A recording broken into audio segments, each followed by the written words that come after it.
Hello students, welcome to our channel.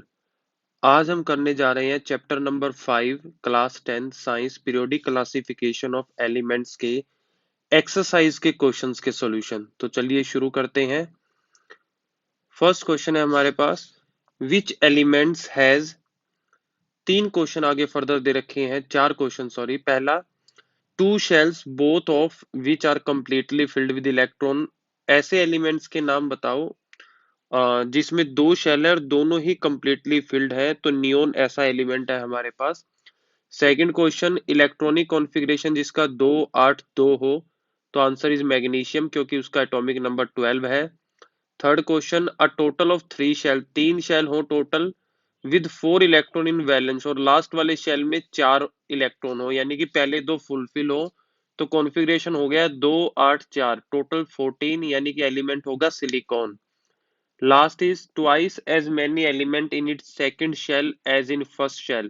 First में जितने हो उसका डबल होना चाहिए सेकंड में, तो फर्स्ट शेल में दो होते हैं तो सेकंड में चार हो जाएंगे, टोटल 6 और आंसर हो जाएगा carbon. Which property do all elements in the same column of periodic table as boron have in common।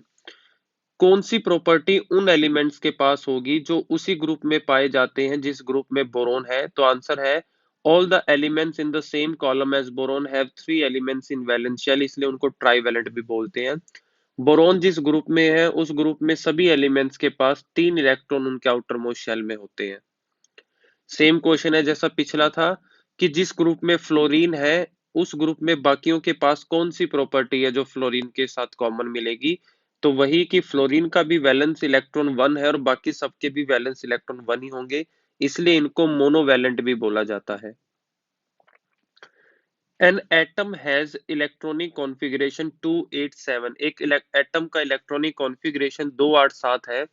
पहला क्वेश्चन, आपको इसका एटॉमिक नंबर बताना है, तो एटॉमिक नंबर निकालने के लिए कॉन्फ़िगरेशन को टोटल कर दिया जाता है, तो 2 + 8 + 7 हो गया 17, तो एटॉमिक नंबर आ गया 17।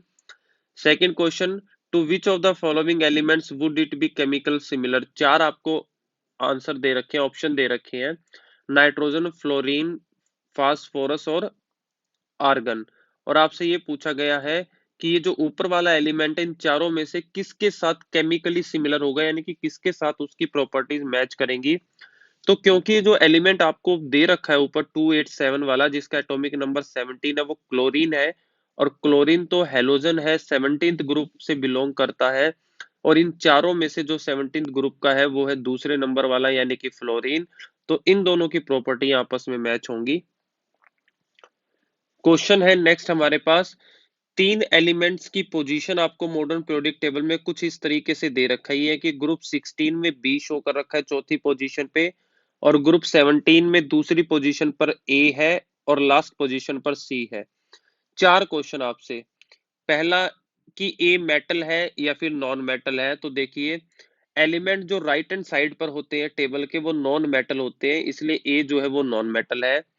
Second question, state whether C is more reactive और लेस रिएक्टिव देन ए। सी ए से ज्यादा रिएक्टिव है या कम रिएक्टिव है, तो देखिए as we move down the group 17 reactivity decrease, so जो ऊपर होगा वो ज्यादा रिएक्टिव होगा, नीचे वाला कम, तो इसलिए सी जो है वो कम रिएक्टिव होगा ए से।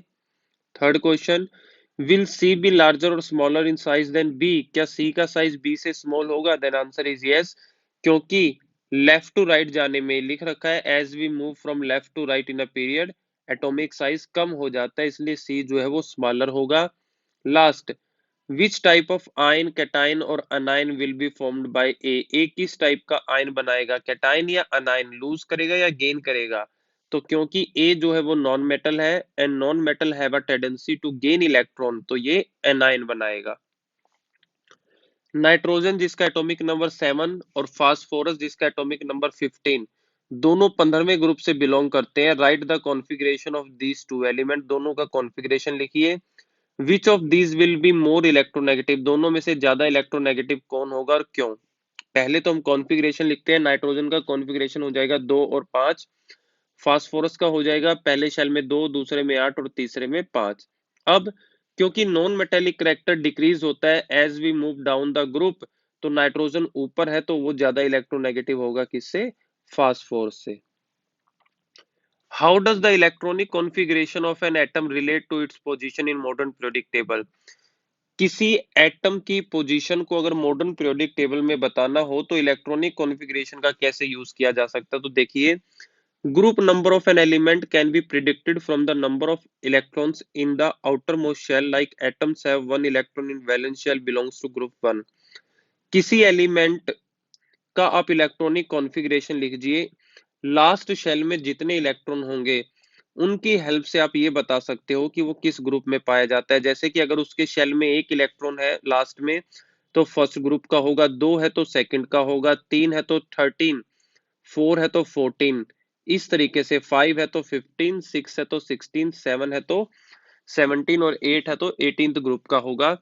और period number of an element can be predicted from the number of shells with field electron.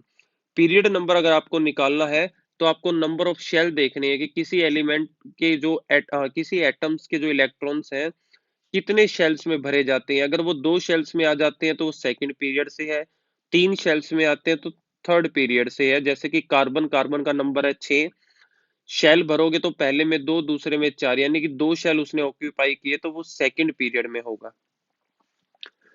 In the modern periodic table calcium जो है वो सराउंडेड है एलिमेंट्स के साथ जिनका एटॉमिक नंबर है 12, 19, 21 and 38। Which of these have physical and chemical property resembling calcium? इन चारों में से किसकी फिजिकल और केमिकल प्रॉपर्टी कार्बन जैसी है? तो elements in a group have similar property, एक ग्रुप के अंदर जो भी एलिमेंट होते हैं उनकी प्रॉपर्टी सेम होती है। एलिमेंट्स विद एटॉमिक नंबर 12 और 38 दोनों कैल्शियम के ही ग्रुप में लाई करते हैं, इसलिए इनकी प्रॉपर्टी ही उसके साथ मैच होगी।